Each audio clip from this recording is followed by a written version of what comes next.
Good afternoon,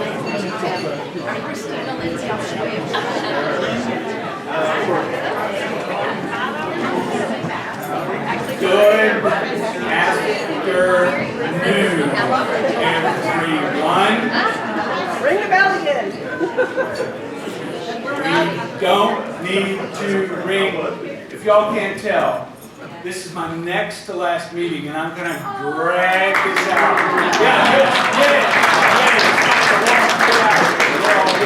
Hope you have 3 o'clock. And look, they even thought I needed a cocktail before the meeting, so what the heck?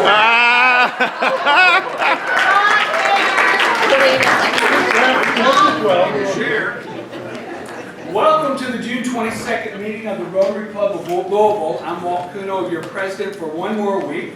And welcome. First things first, silence your cell phones so that we don't get ding-a-lings while we're trying to sip some bourbon later on. All right? Please put your tickets out so the servers can see that you purchased a meal. Colleen doesn't think I can read. She might be right. Not the blue tickets, the other color. All right. Providing our invocation today is John Hampton, Paul Harris Fellow. Would everybody please rise?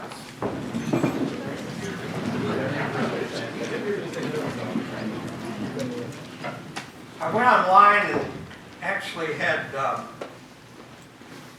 one of those websites you go to and you give it a subject, and it wrote me an introduction. And yesterday I had a little surgery because I've had too much sun in my life.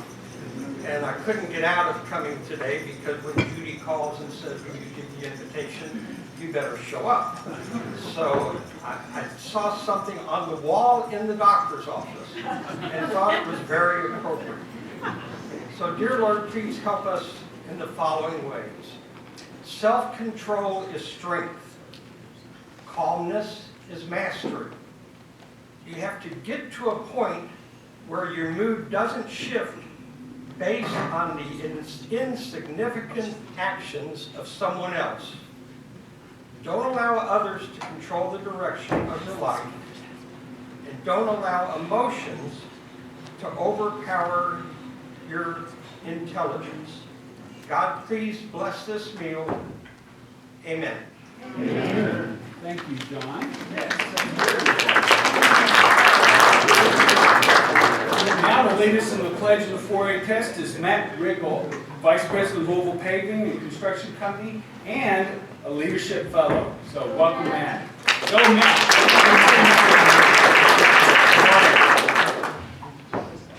I pledge allegiance to the flag of the United States of America and to the republic for which it stands, one nation, under God, indivisible, with liberty and justice for all. Now for the four-way test. Is it the truth? Is it fair to all concerned? Will it build goodwill and better friendships? Will it be beneficial to all concerned? Thank you, Great. Everybody have a seat. We can start having Now, Rotarians, if you have a guest, we have a microphone. So over here in the corner, Delene is going to get it. Please introduce yourself first. Yes, please stand up and be recognized.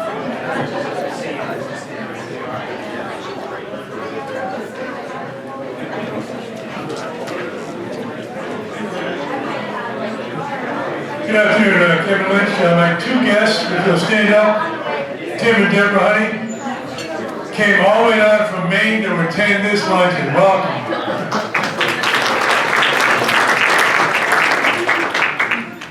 Good afternoon, President Walt, Angie Bailey. My guest today is Debbie Lowe. Please stand up, Debbie. Debbie's been here, this is your third? Second time, thank you.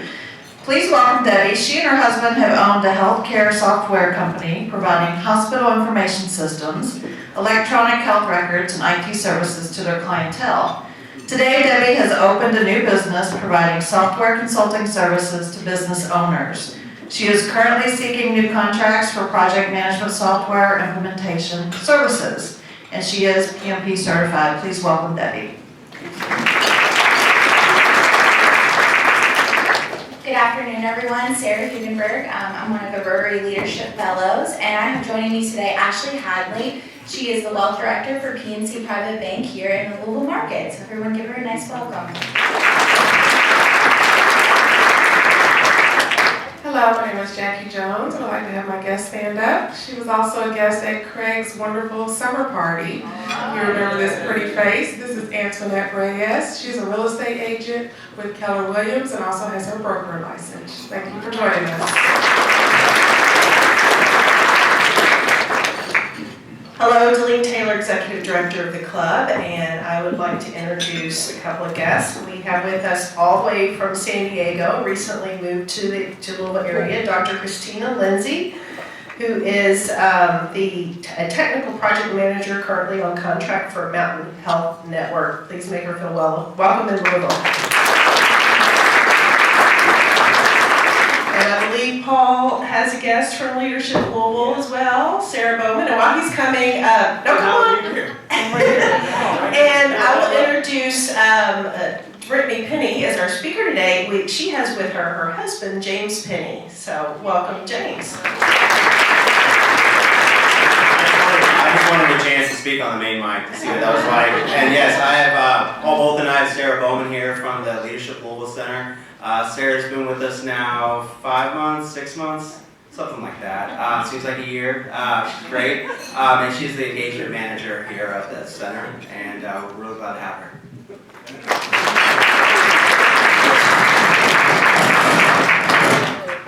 All right, for those of y'all that don't know, Leadership Louisville has been helping our club become a better club for quite a while, so we thank you for that, and that's really appreciated. And we've got PNC, if you don't know, is a corporate membership as well, and the work that you do in the community is all great. Thank you, thank you, thank you. And if you're interested in becoming a member of our club, you'll see Craig Sherman in the back where it says, "Where is Rotary?" And there's Craig in the back as well. You never miss Craig, so there he is. Thank you, thank you, thank you. Also, just since you got the microphone, I get to shout out a couple things too. So Jackie Jones and Harry Seeger helped me out. I have a kid that has been here to the kid. He's in college. West End School graduate that's a rising senior at college, and I asked these two folks to look after him, and they both have had lunch with him, and that's a big deal, and I appreciate it. That's just what Rotarians do, so thank you all for that. All right. Now it's Ashley's time, I think. Oh, we've got a couple of Rotarians in the spotlight. Of course we do. Dan Maloney has been selected to be in the Kentucky Leadership Class of 2023. Once again, Leadership Louisville right there. And Dr. Paula Grisanti is speaking at the upcoming Health Innovators Forum. So there's your Rotarians in the spotlight. Great. And now I can welcome, yay, that's worthy of that. And now I can welcome Ashley to the podium. She's founder of CEO of Max Strategic Communications, chair of our Speakers Committee, Leadership Fellows Committee, the Emerging Leaders Committee, and lots of other stuff. Thank you, thank you, thank you, Ashley. Welcome, welcome, welcome.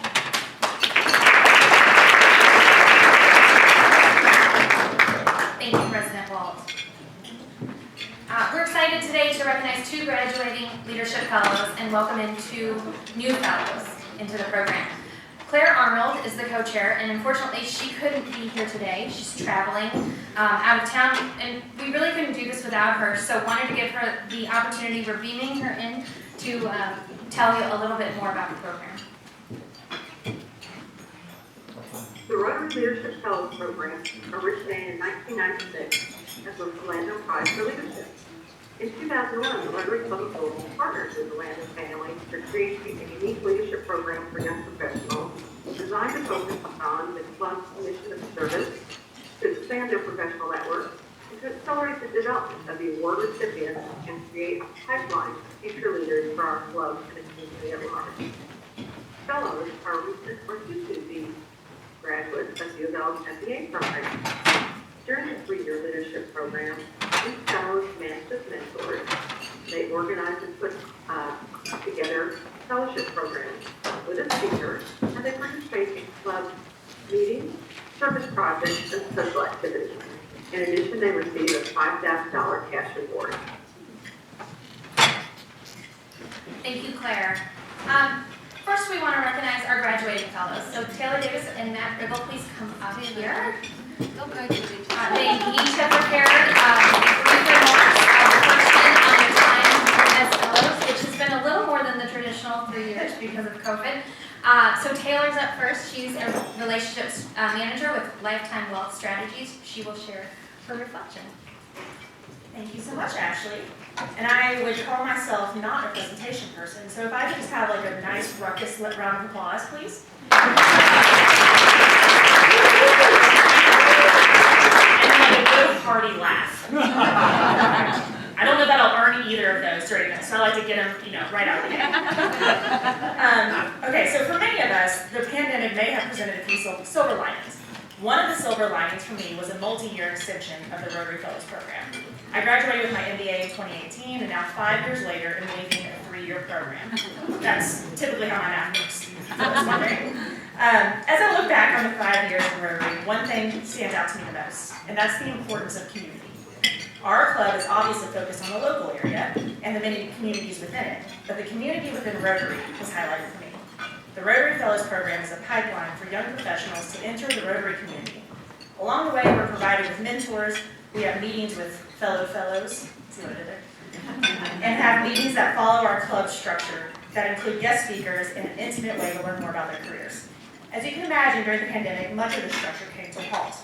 On a smaller scale, our little fellows group lost a sense of community that many of us struggled with during the pandemic. I can't express to you how refreshing it was to have Ashley and Claire step up to the plate and revitalize this program. After a couple of years in limbo, I'm reminded just how impactful a small group of like-minded, driven individuals can be, especially as we all experience major life changes.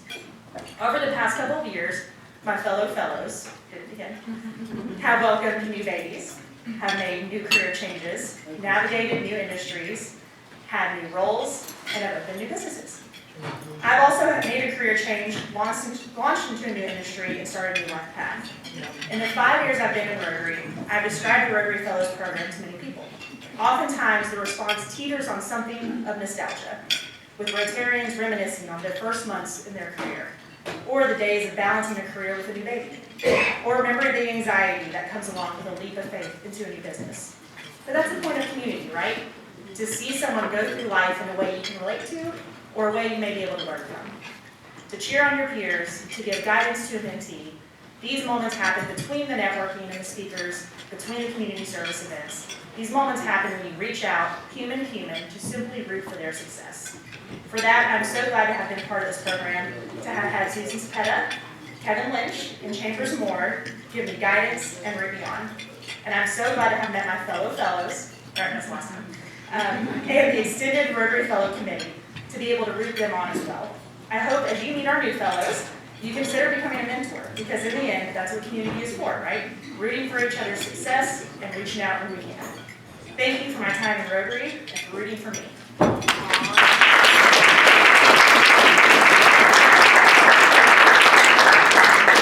Thank you, Taylor. Now we invite Matt Riggle to share about his experience. He's the Vice President of Asphalt Materials and Analytics at Louisville Paving. So I kind of wish I went first because that's going to be a hard act to follow. So thank you all for having me here. I am with Louisville Paving Company. I did want to say that before anybody asks, yes, we are the ones responsible for having I-64 shut down right now. I'm sorry. But we appreciate your patience while our crews work to improve our infrastructure, and we're planning to have it ahead of schedule, open back up to the public. Don't hold you to that, but we're hoping for it. When reflecting on my time as a Rotary Leadership Fellow, I dug up my personal statement that I wrote 4 years ago when I wanted to be admitted into the program, and I was primarily searching for two things. First, I wanted a sense of community and a way to engage. Second, I was looking for guidance and resources on how to become an effective leader. Now, the Rotary Leadership Fellows Program has delivered on both of those goals for me. Through Rotary, I've helped build natural playgrounds for St. Benedict. I've participated in various repair fairs, painting houses or performing yard work, and I've had the opportunity to engage with our future leaders at the Rotary Honors Scholars Program. These programs have given me a sense of pride in our community, our Louisville community, and our club community. I've developed friendships with other Rotarians that might not have been possible outside of this service. And for our new leadership fellows and for other new Rotarians in the room, I highly encourage you to get involved and participate in our service activities. They are truly worthwhile. Now, through the Fellows Program, I've learned to become a more effective leader through the collaboration with our other fellows, during our monthly meetings and through listening to our speakers both here at these weekly ones and then our ones with our Fellows Program. Additionally, I've had the benefit of direct one-on-one mentorship with two of our club's leaders, Craig Mooney, who's not here today, he's traveling the world, and Brian Wieneman, who's sitting over here. They have graciously donated their time to help further my development, and I know I've established relationships that will continue past my time within the Fellows Program. I'm eternally grateful for those two. Lastly, I did want to say thank you to our own Ashley Brower. Just like Taylor said, she stepped in and revamped the Fellows Program about 1.5 years ago. The energy, accountability, and organization that she injected into the program helped bring it back to life post-COVID. Myself, along with all of the fellows in the room today, are thankful for her involvement. Thank you all.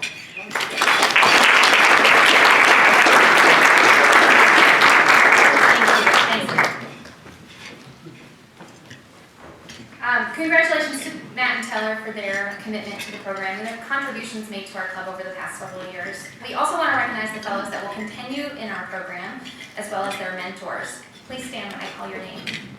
Sarah Hugenberg, she's Vice President and Relationship Strategist for PNC Private Bank. Her mentors have been myself, Julie James, and Paula Grisanti will serve as her next mentor. Bethany Witten is the Owner and Chief Solution Specialist for Hat Rack Business Solutions. Her mentors include Marissa Neal, Alex Bridges, and Melissa Markle will be her next mentor. Brandy Davis is a Disability Program Specialist for the University of Kentucky. Lori Flannery will serve as her mentor. Eric Gurvich, unfortunately had a death in the family, is not here today. He's the creative strategist for CMR Ignite. Kurt Jacobs is his mentor. Antigone Mahani Asghari is a philanthropist, humanitarian, and social justice activist, and a brand new mom. Yes. So we're glad she could be here today. She's a specialist in data analytics. Her mentors have been myself and Patty Whiter will serve as her upcoming mentor. Kelly Spilson is a customer insights manager for Salesforce and owns Epiphany, which if you guys have not been to the new bar in Highland, you need to go. She's been mentored by Alice Shea, and we're adding Cheryl Kersey as her newest mentor. Now we welcome our new fellows. Can you guys come on up here, please? First up, we have Tanya. She is Director of Strategic Marketing and Communications at the University of Louisville School of Medicine. In that role, she develops, manages, and executes a strategic plan with the goal of raising its visibility, sustaining philanthropic support, and recruiting students, faculty, residents, and staff. She serves as the communications liaison between the School of Medicine and other university and community organizations. Previously, Tanya was a communications specialist in the Division of Infectious Diseases within the School of Medicine, where she marketed education and research programs and served as a managing editor for 2 medical journals. She's also served as Senior Director of Development for Active Minds, Inc., which is a mental health nonprofit based in DC. Tanya is an active volunteer and is passionate about improving others' lives. She has advanced educational initiatives at the local, state, and national levels and partnered with the former Kentucky First Lady to promote Read to Achieve, which is a state education initiative. She's received the Commonwealth of Kentucky Outstanding Leadership Award and the Kentucky Council on Post-Secondary Education Outstanding Community Service Award. In addition, she has served on an advisory committee for Alpha Delta Pi sorority and is an active Kentucky Colonel. She is a Kentucky native. Tanya earned her Bachelor's of Business Administration at UK and her MBA from U of L. She enjoys spending time with her husband and 7-year-old son and their 2 huskies, exploring Louisville's parks and nature trails. Tanya's mentor will be Keith Miller. Amalia Gomez Guerra is the Hispanic Admissions Counselor for the University of Louisville. She previously worked with English as a second language students at Jefferson Community and Technical College. Amalia and her family immigrated to the U.S. from Cuba 6 years ago. Since then, she has been devoted to advancing her career and education goals.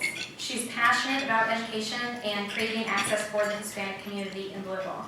Her drive stems from facing herself the obstacles that newly arrived immigrants who want to pursue professional careers face in the U.S.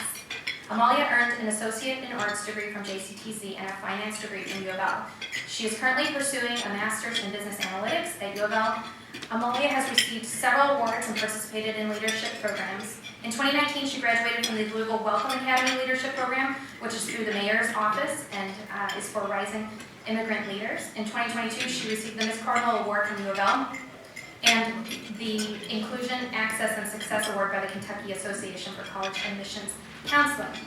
Recently, Amalia had the opportunity to go to Capitol Hill and represent and advocate for Hispanic students representing Kentucky at the National Capitol Hill Conference, hosted by the Hispanic Association for Colleges and Universities. Her mentor will be Ingrid Hernandez. So welcome to the club. Welcome you. We're so glad to have you. And I would be remiss if I didn't thank a whole bunch of people, but I promise I will be fast. We want to thank Vernon Foster and the U of L College of Business for their partnership on this program, as well as our committee members who took part in reviewing applications, interviewing candidates, and selecting our new fellows, especially Matt McClure, Chris Thiele, Brian Wieneman, and Carlos Hernandez Ocampo. And other members of our committee, which you can see on the screen right now, we also owe a huge thank you to Louis Straub, who has hosted our fellows and fed us at Independence Bank a couple of times. We really appreciate his hospitality. And to all of our mentors and those who support these fellows, you are so valued and we love what you do and so needed. These are our future club leaders, our future community leaders, and your contributions to supporting them and cheering them on are beyond valued. Thank you all so much.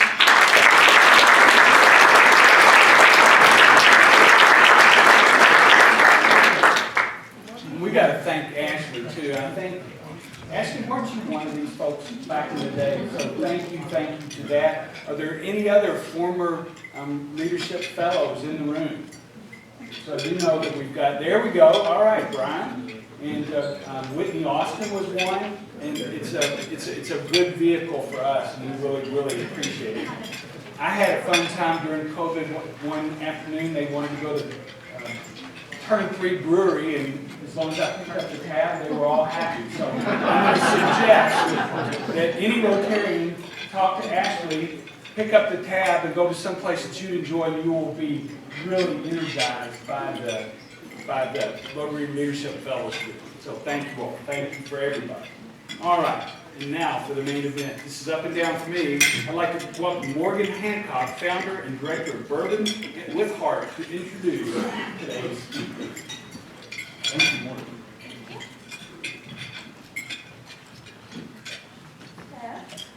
Brittany Penny is an innovative entrepreneur, passionate bourbon enthusiast, and the esteemed founder and CEO of 2 Cents Inc., the visionary company behind the exquisite IX Bourbon Whiskey. Born and raised in the heart of bourbon country, Louisville, Kentucky, Brittany's deep appreciation for the rich heritage and craftsmanship of bourbon led her to establish a brand that embodies the spirit of her beloved hometown. Despite the challenges posed by the pandemic and becoming a new mother, Brittany, alongside her husband, James Penny, audaciously launched 2 Cents Inc. in September 2020. Driven by a resolute determination to share their love for bourbon with the world. With a keen understanding of the power of digital marketing and social media, she leveraged her MBA in digital marketing to carve a unique path for her company within the industry. In April 2021, the culmination of Brittany's unwavering dedication and meticulous attention to detail resulted in the highly anticipated debut of the IX Bourbon Whiskey. With her relentless commitment to quality, she has garnered recognition and acclaim for the IX Bourbon Whiskey, being awarded a 2021 gold medal in the John Barleycorn Awards, positioning her brand as a formidable player among the spirits brands. As a trailblazer in an industry historically dominated by tradition, Brittany shattered barriers and made history as the first African-American woman CEO of a bourbon brand in Kentucky. Her groundbreaking achievement not only paves the way for future generations to follow in her footsteps, but also highlights the importance of diversity and inclusivity in the world of bourbon whiskey. She is committed to pushing the boundaries of innovation, creating exceptional spirits, and revolutionizing the bourbon landscape.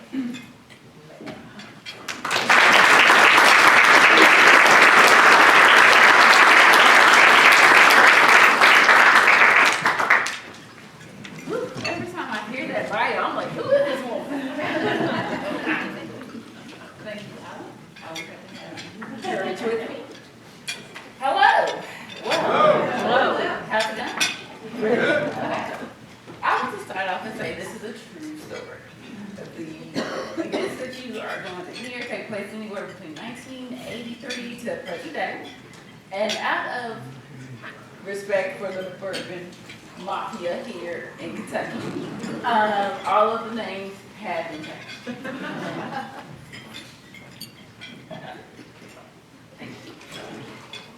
So, on to building my leadership in barrel. First, let's talk about what actually makes a barrel. So I'm gonna do a quick overview. So basically, we take oak, white oak. Why oak? Because it is strong, durable, and porous. Then we do a seasoning to where we take that barrel and we set it out to dry. And it dries anywhere between 6 to 24 months. Then after that, we shape the barrel and we fit it for the rings. Then the charring process where we set that thing on fire and we get it up to about 600 degrees of Fahrenheit. And then after that, the inside is nice and charred, and that's where all the magic happens, because that's where the juice comes in, and that is where we get our flavors that we like. So now we know how a bourbon barrel is made, so let's talk about my leadership barrel. It started off during my seasoning period. It started with a dream in an old cooperage. That is the house that I grew up in, and that's where all the seasoning happened. Right there. So I'm the youngest of 3 kids. I grew up 10 minutes from a very respectable bourbon headquarters. I'm not going to say who. And I graduated from Male High School. Anybody from Male? No. Oh, there we go. Okay. Graduated Male High School, attended UK, but still a Cardinal fan. Sorry. And then finished my undergrad at Spalding University. My mom's a principal, and my dad was an insurance salesman. Both are retired now and living the good life. I'm jealous of them. But my dad was a bourbon enthusiast. He is an old Forster guy. Anybody drink Ofo? All right, there we go. Old Forster guy. So he taught me a lot about bourbon. He taught me how to drink it, neat, on the rocks. He never put anything in it, ever. That was his cardinal thing. Never put anything in it. So when I got of my legal drinking age, I would go out with friends and they would order their Cosmos and their vodka and their wine, and I would order a Woodford neat. So imagine that young girl right there ordering a drink like she's a distinguished old man. That was so I graduated college, and I was so this plan that you graduate and then the job is going to be there for you. I was like, cool, I got it. So I knew I wanted to be in marketing for bourbon because I grew up with it, and I'm in Kentucky, right? So it really shouldn't be a huge problem, right? Well, bourbon is kind of harder to get into. So until that point, I was just working, just trying to build up a resume. I was taking any marketing job that I possibly could. Until I got the chance. And I was suffering. I mean, I was working at these jobs where I was undervalued, appreciated. I was always taking the leadership task, but never given the leadership role. I was just there, just kind of like a cog in this wheel. I just kept going and going, and every day I went in unfulfilled. That's when I knew I was in the wrong place. And I just knew that if I just got into the right place, then all my dreams would come true. I just knew it. So, the right place, for the sake of this conversation, we're gonna call this place White Castle. So, I wanted to work at White Castle. I literally, from 2010 to 2019, I applied at White Castle more times than I probably should have, but I was determined to work there. I applied for everything that I thought that I was qualified for in marketing, from digital marketing to print ads to campaigns, anything that they came up with, I'm applying for it. Never heard anything back. But that didn't stop me. I went to events, I was out networking, talking to people, and then I ran into the HR person at White Castle. And I was just like, oh my God, this is it. So I go and I'm like, okay, this is me, I'm cool, I applied here, what's up? She's like, well, you need your master's in a BA. Okay, say less. So I go home, apply to go to Sullivan, and then 18 months after that, I graduated my MBA. Go back up to White Castle, like I got my MBA. But still no job. So I had to let that dream go. I was just like, okay, it's 2019, the world is looking promising, 20 looks great, so, we're just gonna figure out something happened. Then, the world stopped. So being locked inside and watching all the civil unrest happening and everything while I was pregnant with my first child. So yes, being pregnant during COVID, not a fun time. But I was pregnant and I was just laser focused as to what I want to do. Like, how am I going to make the world a better place for my next daughter? And so I was just like, I have to do something. I just didn't know what. But I knew that growing up in the 90s, you couldn't find a black Barbie doll, let alone a black woman CEO. The death of Breonna Taylor made me see that tomorrow isn't promised. And I have to start creating the life that I want to live. Didn't really know what that was, but I was sure to figure it out. Becoming new parents and watching the world pretty much fall apart, and JP and I were anxious. That's my husband James over there. We were anxious, and my husband coped with this like any new dad does by drinking bourbon. And I wasn't the type of pregnant person that was just like, no, you can't drink because I can't drink. The only deal was, if you drink, I have to smell it. Because I love the smell of bourbon, and being pregnant, it just intensified. So, in May of 2020, James was pouring his favorite COVID cocktail, which was a 1792 on the rocks. And that aroma, I smelled it from across the room. And I looked at him and I said, we should start our own bourbon brand. He looked up, he was like, okay, sure. Then we didn't take it seriously at that point because I was pregnant. Pregnant brain does things. You just kind of blurt out stuff, right? So then, in August of 2020, we haven't slept in about 3 months due to our baby being a terror. And so on a sleepless night, probably at 3 a.m., I looked at him, he looked sleeplessly back, and so I said, since we're up, let's start our own bourbon brand. Thus, the birth of 2 Cents Inc. First, we had to start with our name. Of course, it was simple. Penny, there's 2 of us, 2 Cents Inc., right? Makes sense. So, and then, but also it's our expression of bourbon. It's our 2 cents on bourbon, 2 cents Inc.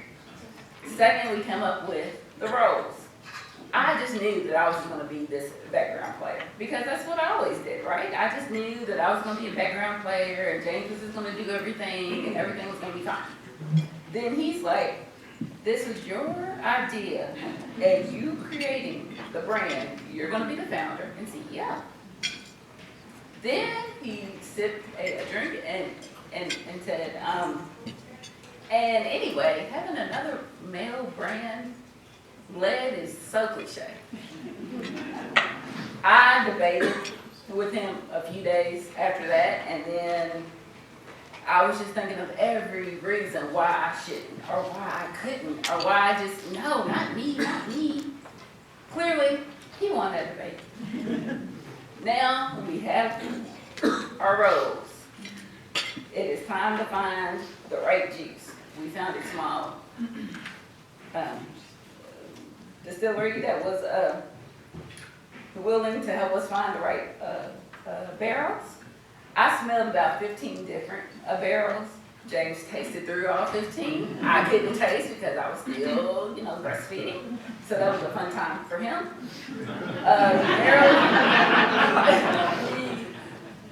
Narrowed it down to about 5.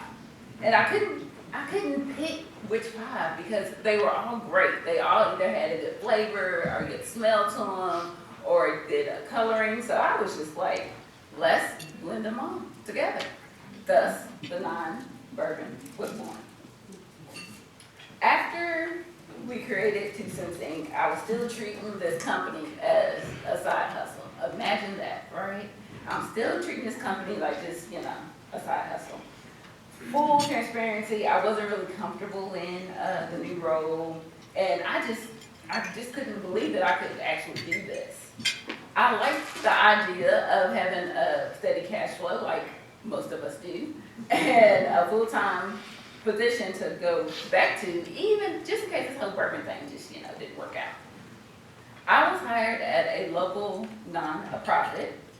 For the sake of this, let's call them Donkey Kong. In the middle of the pandemic. At that time, the entire organization was working from home. I was sent a laptop, did all of my paperwork, everything was from home. The meetings, everything from my couch, holding my newborn, baby. I worked my normal hours there at Donkey Kong, and then I would get home, and I would do the rest of the time with 2 Cents Inc. and family. I felt like I was like this superhero, y'all. Like, I would have glasses on during the daytime, and then I would take the glasses off, and then I'm a bourbon CEO. So this Donkey Kong tale is very long, so for the sake of time, I'm gonna just give you the 2-quarter arcade version. So, if you haven't played Donkey Kong before, basically the goal is that you jump over the barrels to get up to the princess, right? So let me tell you my 3 barrels that I had to jump over. Number 1, I got hired for a position that I was overqualified for. Barrel number 2. Everything was fine until I was asked to drink the sweet tea and found out there was no sugar in it. I was told that Donkey Kong was going to be as cool as like Super Mario Brothers 3 with the flying power and the moving maps. But then I just realized that it's just a bunch of climbing ladders, jumping over barrels with no real purpose. And number 3, I was diagnosed with a medical condition that the doctor told me to work from home due to a pandemic until everything kind of, improves. I talked it over with my husband, and we both agreed that this shouldn't be any type of issue, right? I mean, I've been excelling from home. I've been working from home. I've been doing this job for the past year and a half at that point. And he said if they truly live by the mantra of helping people and enriching everybody's life, this shouldn't be any type of issue. Spoiler alert, it was. So, I spent my time jumping and climbing and jumping. As the game got more intense, the barrels turned into fire barrels. After a while, I got tired of playing a game with no real purpose.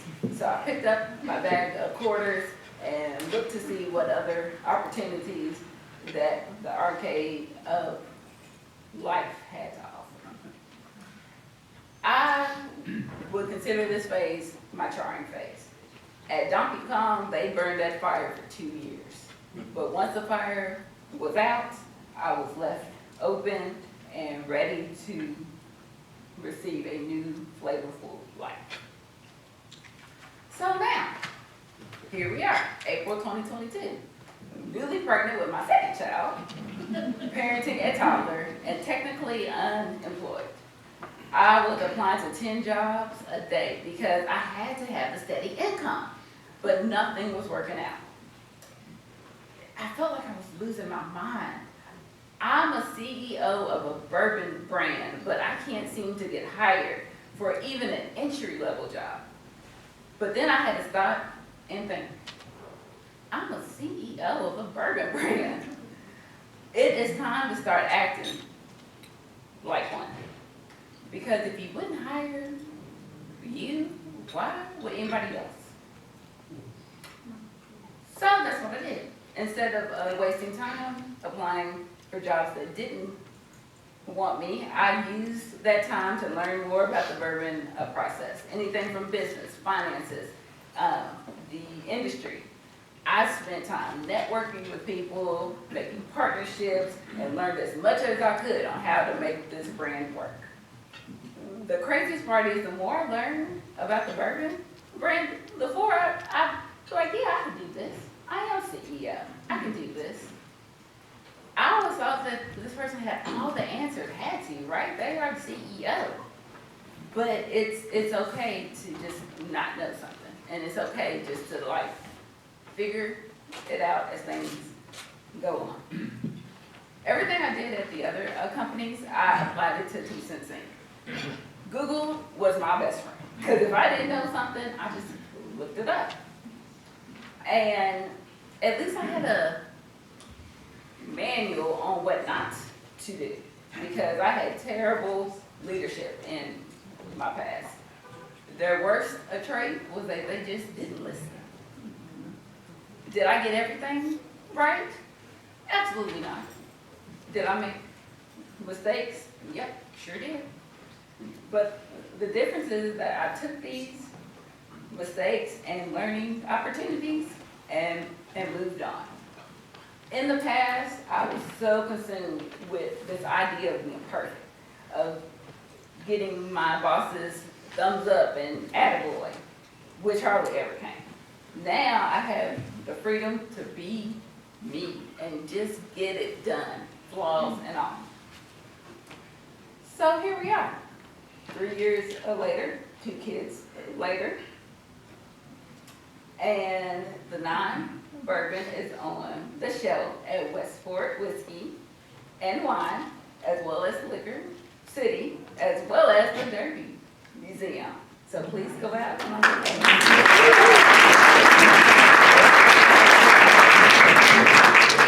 we are working on our second product. I'm committed to never stopping to learning the process of bourbon, because bourbon is such a vast industry that you can literally learn something new every day. Speaking of bourbon, I think everyone has their bourbon, so if you would like to just smell that, we will drink at the end, so just smell it, put your nose in it, and I'm just gonna keep on going. So, during my journey, I have learned that I am the first Black woman bourbon CEO in Kentucky. Let that sink in. A century-old history, and I'm the first. That's a title I do not take lightly at all. But my goal is, even though I am the first, I will not be the last. I want to keep that door open for other women of color to join me in this bourbon game. representation matters. And I want my daughter's generation to look and see that they can do anything, regardless of their color, gender, or sexual orientation. At 2 Cincy, other than me and James, we have 2 employees, and I use this term very loosely. These are the 2 creative innovators that work hard and play even harder. They and my time with Donkey Kong motivated me to keep going, because now I'm the one throwing those barrels. I'm the one lighting the barrels on fire. I'm the one, after 150 years, asking the question, why am I the first? I'm the one, when women are genetically designed to have heightened senses of taste and smell, in an industry that describes it by taste and smell, why is it dominated by men? My leadership barrel continues to age for them. So when it's their turn to play the game, I'm just not handing them a quarter. I'm handing them a whole new game. Cheers.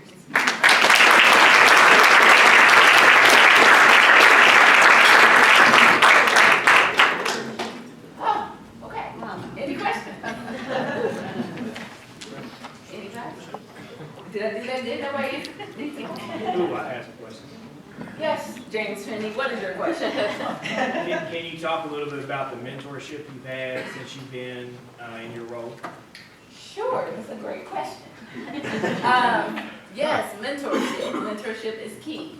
I haven't had one for the longest time, but when I did get one, I got the best of the best, and her name is Peggy Stevens. She is my mentor, and I am thrilled to have her because she is a blast. Anything else? Yes. Where'd you buy the bourbon that you put in your bottles? Well, we are sourcing barrels right now from an undisclosed distillery. But basically, we get our barrels from all over, so there's not just one place, and that's why they come with such. You give them the recipe? No, we don't. We actually just taste through what we like, and then we pick from there and kind of go from there. Do you know Sean and Tia Edwards with Fresh Bourbon? I do know. And how is yours different? Okay. Well, it's funny that you mentioned Tia, because she is my sorority sister, so yes, I know her very well.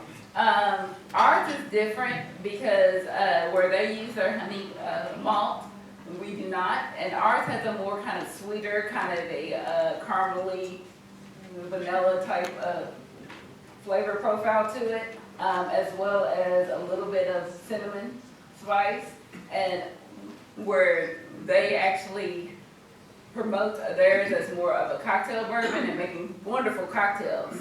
Ours is better just over ice. How many years did you age your barrels before distributing? There's no age statement because the barrels are all different ages. So that's why I really couldn't pick, because some were greater and some were just new, so we blended them and yeah. Question over here. Hi. Yeah. If you could describe your bourbon as a song, what would you describe that song? It's a game show.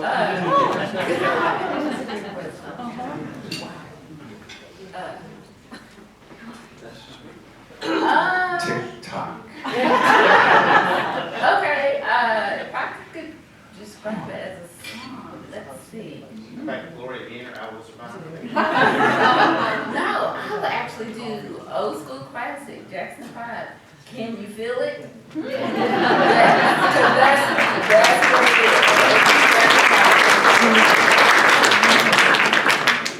is. So tell us what's next for the brand. I know you said you've got a new product coming, but and you're in some stores. Are we going to see you at the Bourbon Festival? Are you getting involved in, do you have a bottle down at the Fraser Museum? Like, what's next? Where will we see you? Not at the festivals quite yet, because we are not that big just yet. I have looked into it, and they want to have bourbon that, caters to 1,000+ people, and we actually don't have that capital just yet. As far as Fraser, yes, we would love to get into Fraser. So if anybody works there or knows anybody there, please come see me, because I would love to be there. And as far as our second product, we are moving in a direction that everybody is going to enjoy. Let's just put it that way. I don't want to say too much. Yes. How do you ship your product? That's the crazy part, we don't. We don't ship our product as of yet, because Kentucky is very, they hold on to the bourbon, so they don't like to kind of really ship things out and red tape and all that good stuff there. But if you are here, go to those 3 places and you can pick up one and then take it home with you. Yes. What is the proof? It is 95 proof. 95. Because, I didn't want to proof it like all the way down, but I didn't want to do the barrel either, because 95 is kind of like the sweet spot, I think, for new people as well as old, bourbon, drinkers, things like that. So 95. Thank you. Mm-hmm. I got one more. Yes. How can I convince you to sign a bottle for me when Just let me know. Just let me know. Just DM me, text me, whatever. I am a texter, so you can text me and I will meet you somewhere and sign it. No problem at all. I felt it.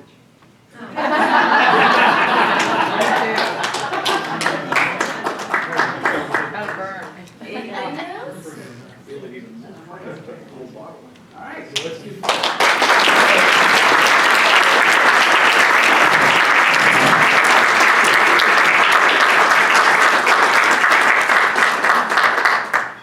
So for all of our guest speakers, we make a $500 contribution to the West Louisville Housing Fund that Rotary has started, which is where we are raising $5 million for first-time homeowners in the 9 named neighborhoods in the West End. So this is your gift from us to you. Thank you. Thank you. Thank you.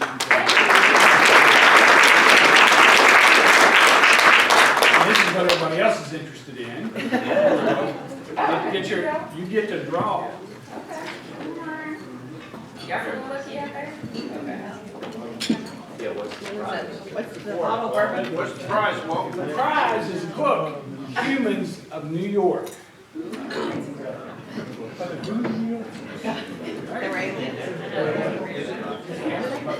All right, you ready? 242 1408. There we go. Nice. There you go.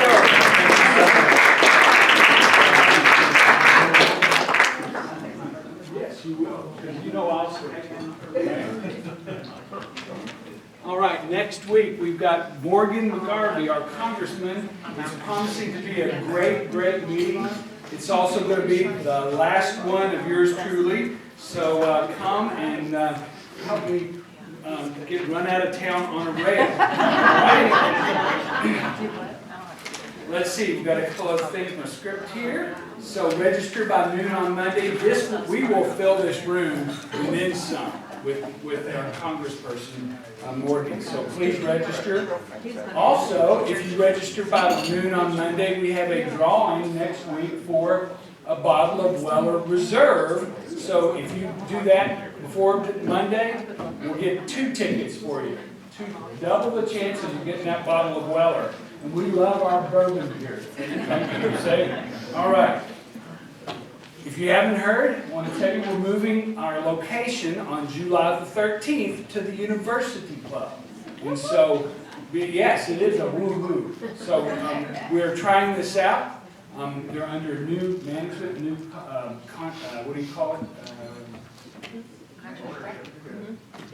A new caterer, but that's not the word I'm looking for. A new caterer. And one of the great things for us is there's no charge for the room, which is about $32,000 a year of our budget, which we could go to helping more people do better. All right, so last meeting here is July the 6th with Greg Brom, and July 13th. Jeff Brom. Jeff Brom. Greg is his brother.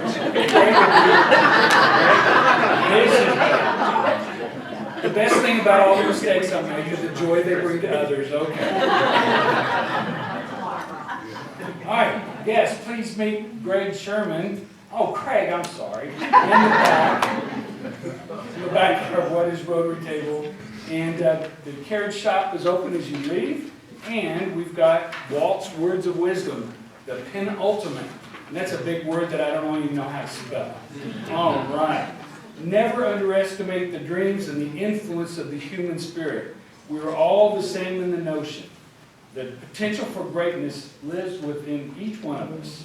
Wilma Rudolph said that. Remember that not getting you want is sometimes a wonderful stroke of luck. The Dalai Lama, service to others is the rent you pay for the room here on earth. By Muhammad Ali from Louisville. And bourbon is proof that there is a God and God loves us. I don't know who said that. We are adjourned. Like here,